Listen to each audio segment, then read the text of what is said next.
अरे देखिए, कम से कम हजारों की मात्रा में कॉकरोच घूम रहे हैं यहाँ। बुरे हाल है इस ट्रेन के। ये देखिए ऊपर हाल।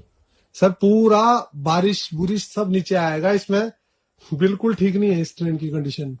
मतलब ट्रैवल करने लायक तो सर ये है नहीं, और 5-6 दिन लायक तो बिल्कुल नहीं है सर। చూసిండ్రా ఈ రైళ్లనే మన దేశాన్ని రక్షించడానికి ప్రాణాలు తెగించే జవాన్లకు ప్రయాణం. అవును, చెత్త చెదారము నల్లులు బల్లులు బొద్దింకలు ఎల్కలు గిల్కలు తిరిగే ట్రైన్లా హాయిగా ప్రయాణం చేయాలి అన్నట్టు ఈ ట్రైన్ ఇచ్చిండ్రట. అయితే ఈ జవాన్లకు డ్యూటీలు అయిపోయి ఇంటికి పోయే తానికో లేకుంటే విశ్రాంతి తీసుకునే తానికో ఇచ్చిన ట్రైన్ కాదు ఇది. అమర్నాథ్కు పోయిన యాత్రికులకు ఏం కాకుండా రక్షించే తానికి జవాన్లను పంపేందుకు ఏర్పాటు చేసిన ట్రైన్ ఇది. తలతల మెరుస్తుంది కదా. అమర్నాథ్కు పోయి ఉల్ఫా ఉగ్రవాదులను కనిపెట్టుకుంటా కాపలా ఉండాలి.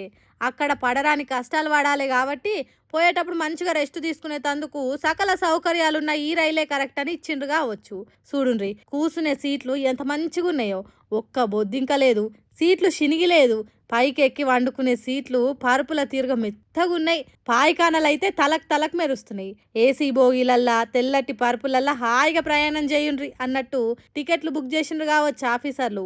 దీన్ని చూసి జవాన్లే పరిశానై అబ్బబ్బా మాకు ఇచ్చే సౌలతులు ఎంత మంచిగునే చూడుండ్రి. 1200 BSF జవాన్లు ప్రయాణం చేసేటందుకు ముట్టుకుంటే మాసిపోయేంత క్లీన్గా నీట్గా ఉన్న ట్రైన్ ఇచ్చిండ్రు అన్నట్టు వీడియో తీసి విడుదల చేసిండ్రట.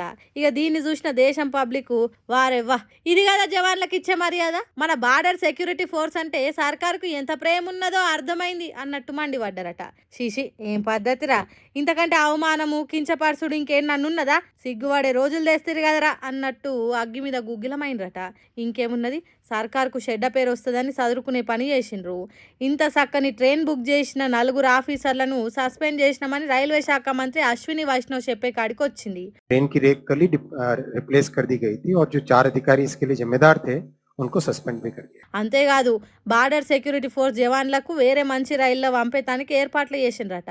సరే, ఇంత గలీజ్ ట్రైన్ కేటాయించిన వాళ్ళను సస్పెండ్ చేసిండ్రు కావచ్చు, కొత్త ట్రైన్ ఏర్పాటు చేసిండ్రు కావచ్చు, కానీ దేశంలో నడిచే రైళ్లు గిట్లనే ఉండేది. మనుషులు ప్రయాణించే ట్రైన్లు తిరుగున్నదా ఈ రైలు? ఓ దిక్కేమో దేశం అన్ని రంగాలలో దూసుకపోతున్నది, ప్రపంచంలో 5వ ఆర్థిక వ్యవస్థ అని స్పీచులు దంచుతున్నారు. రైళ్ళనేమో అవస్థలు గిట్లున్నాయి. ఆ నడుమ బాగా బలిసిన వాళ్ళ కోసం ఎక్కువ రేట్లు పెట్టి ప్రయాణాలు చేసేటోళ్ళ కోసము వందే భారత్ రైళ్లను తెచ్చిండ్రు. ₹1000 టికెట్లు పెట్టి ప్రయాణం చేసేటోళ్ళే దేశం పబ్లిక్ అన్నట్టు వాళ్ళ కోసం వందే మాతరం షురూ చేసిండ్రు. ఇదే సామాన్య జనానికి మాత్రం గిసొంటి రైళ్లు నడుపుతురు. 4 ఆఫీసర్లను సస్పెండ్ చేసాడు కాదు, ఇసొంటి రైళ్లు దేశంలో నడుపుతున్నందుకు సిగ్గుపడుండ్రి.